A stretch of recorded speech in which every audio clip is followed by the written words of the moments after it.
Bonjour, bienvenue sur Objectif Math. Dans cet exercice, on demande de montrer que la série de termes générale a indice n égale à moins 1 exposant n divisé par racine carrée de n est convergente. On demande de montrer que la série de termes générale b indice n égale à moins 1 sur n plus moins 1 exposant n fois racine carrée de n est divergente. On demande également de déterminer la nature de la série de termes générale c indice n égale à a indice n plus b indice n. Et on demande enfin de montrer que les suites A et C sont équivalentes. Tout ceci constitue-t-il une contradiction? Vous devriez maintenant mettre la vidéo sur pause et chercher à résoudre l'exercice par vous-même. En ce qui concerne la série de termes générale A indice n, nous l'avons traité dans l'exercice 5. Je ne vous redonne que les grandes lignes. On pose grand S indice n la suite des sommes partielles de la suite A. On montre alors que les deux sous-suites de S, S indice 2n et S indice 2n plus 1 sont adjacentes, ce qui assure que la suite S est convergente, et donc que la série de termes générale A indice n est convergente. En ce qui concerne la série de termes générale B indice n, comme racine carrée de n est négligeable devant n quand n tend vers l'infini, on obtient que B indice n est équivalent à moins 1 sur n au voisinage de plus l'infini.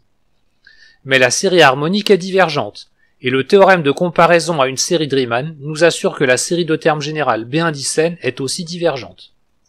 Déterminons maintenant la nature de la série de termes générale C indice n, où C indice n est égal à A indice n plus B indice n.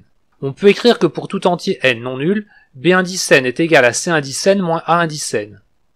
Si la série de termes générale C indice n était convergente, comme la série de termes générale A indice n est convergente, la série de termes générale B indice n devrait converger. Or elle diverge. On aboutit donc à une contradiction, et on peut donc affirmer que la série de termes générale C indice n est divergente. Comparons maintenant asymptotiquement les deux suites A et C.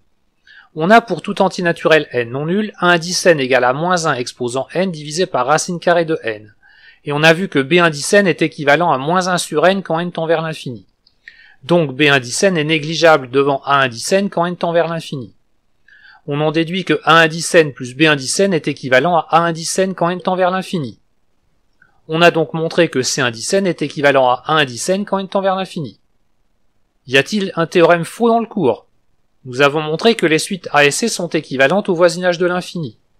Il est tentant de dire, en s'appuyant sur un critère de comparaison avec les équivalents, que la série de termes générale A indice n et la série de termes générale C indice n sont de même nature.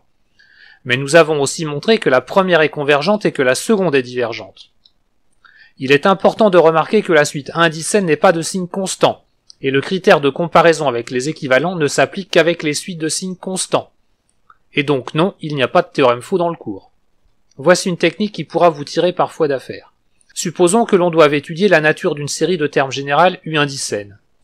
Une idée pourrait être d'en déterminer un équivalent simple V indice n.